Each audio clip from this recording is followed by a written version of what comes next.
Salam untuk kita semuanya, berjumpa lagi dengan saya di channel Aritela Tutorial, tempat kita untuk berbagi informasi seputar informasi pendidikan dan informasi guru, serta informasi honorer dan informasi lain yang ada hubungannya dengan dunia pendidikan dan guru dan dunia honorer, atau informasi lain yang relevan.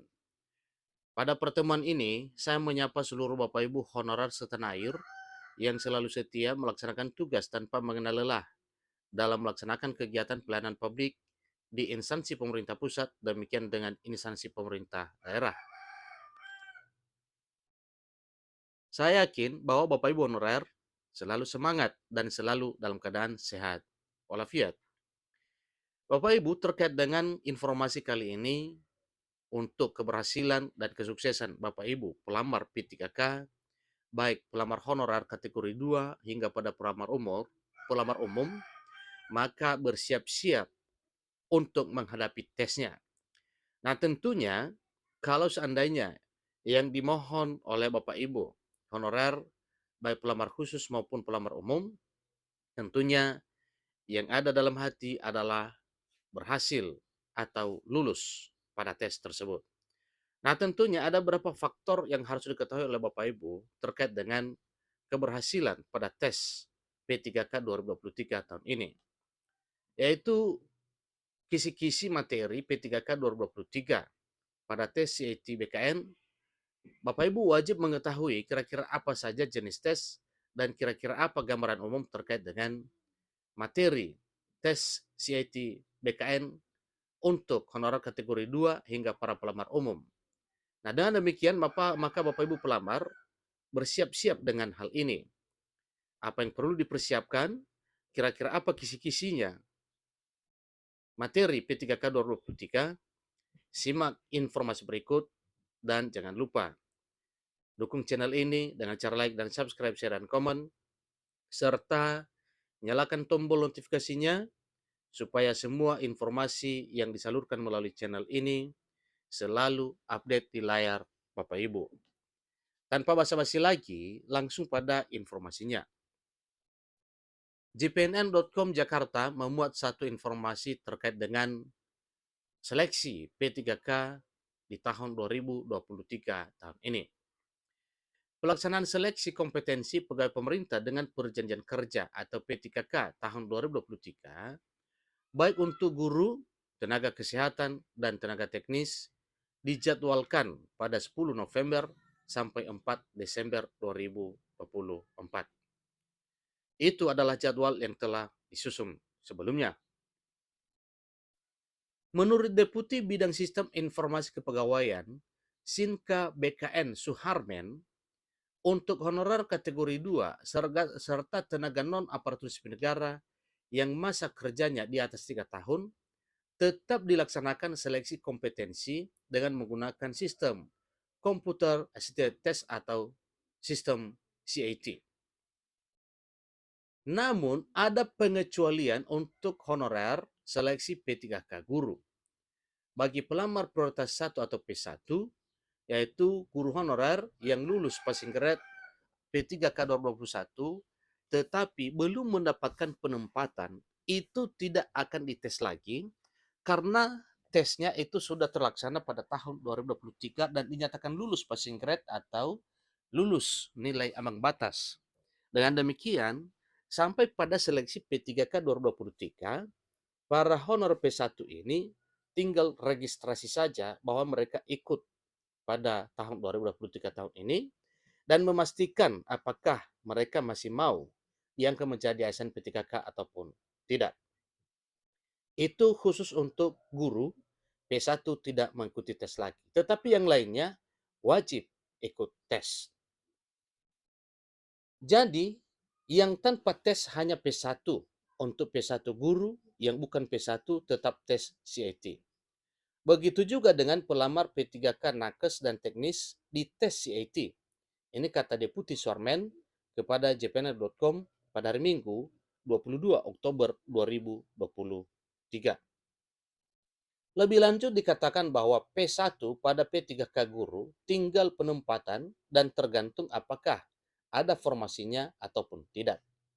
Sementara honorer kategori 2 dan honorer dengan masa kerja di atas 3 tahun, baik P3K guru, tenaga kesehatan maupun teknis, seleksinya menggunakan CAT BKN atau menggunakan sistem tes Computer Assisted Test Badan Kepegawaian Negara atau CAT BKN.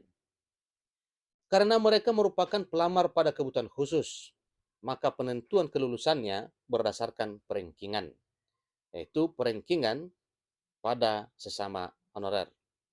Itu bagi kebutuhan khusus. Untuk para pelamar umum, seperti honorer yang bekerja selama 2 tahun, lulusan pendidikan profesi guru atau PPG, fresh graduate, penentuan kelulusannya menggunakan nilai PG atau passing grade. Jadi untuk pelamar umum P3K guru yang memiliki sertifikat pendidik mendapatkan afirmasi 100% nilai kompetensi teknis, ini terang deputi Suharmen.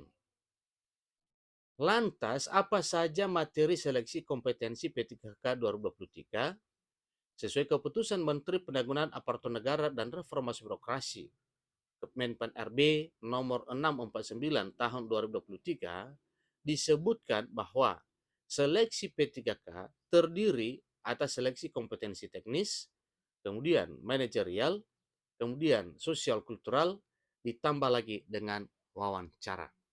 Tapi bagi yang memiliki sertifikat pendidik misalnya untuk guru, maka seleksi kompetensi teknis itu tidak ada lagi karena memang ada plusnya dengan memiliki sertifikat pendidik atau yang disebut dengan Serdik. Seleksi kompetensi dan wawancara ini menggunakan CAT BKN dengan penjabaran sebagai berikut. 1. Materi kompetensi teknis. Peserta seleksi akan dinilai dari penguasaan pengetahuan, keterampilan, dan sikap atau perilaku yang dapat diamati, diukur, dan dikembangkan yang spesifik berkaitan dengan bidang teknis jabatan. 2. Materi kompetensi manajerial. Peserta akan dinilai komitmen, kemampuan, dan perilaku individu dalam berorganisasi yang dapat diamati dan diukur, meliputi kompetensi integritas, kerjasama, komunikasi, orientasi pada hasil, pelayanan publik, pengembangan diri dan orang lain, mengelola perubahan, dan pengambilan keputusan. Itu tentang materi kompetensi manajerial. Yang ketiga, materi kompetensi sosio-kultural.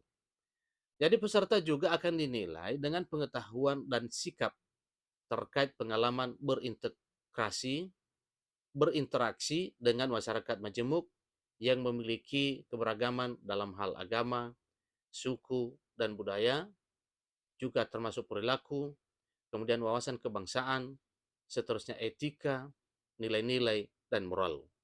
Itu adalah materi kompetensi sosio-kultural. Lalu emosi dan prinsip yang harus dipenuhi setiap pemegang jabatan untuk memperoleh hasil kerja sesuai dengan peran, fungsi, dan jabatan.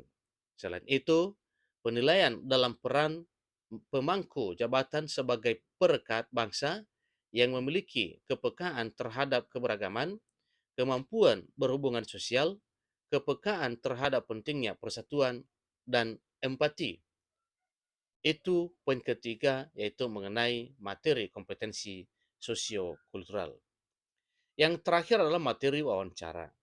Jadi peserta akan digali informasi non-kognitif yang bertujuan untuk menilai integritas dan moralitas meliputi beberapa aspek, yaitu kejujuran, komitmen, keadilan, etika, dan kepatuhan. Itu poin keempat dari rangkaian tes yang diikuti oleh P3K, demikian dengan CPNS di tahun 2023 tahun ini.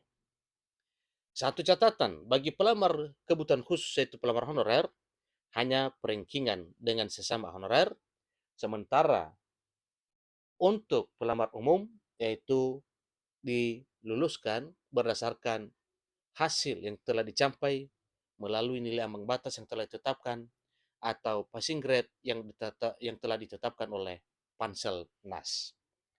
Pada materi ini, pada informasi kali ini, Ingat hal yang dapat menentukan Bapak Ibu, yaitu tentang kisi-kisi yang harus dikuasai. Pertama adalah materi kompetensi teknis, yang kedua kisi-kisi materi kompetensi manajerial, yang ketiga kisi-kisi materi kompetensi sosiokultural, dan yang terakhir adalah kisi-kisi materi wawancara.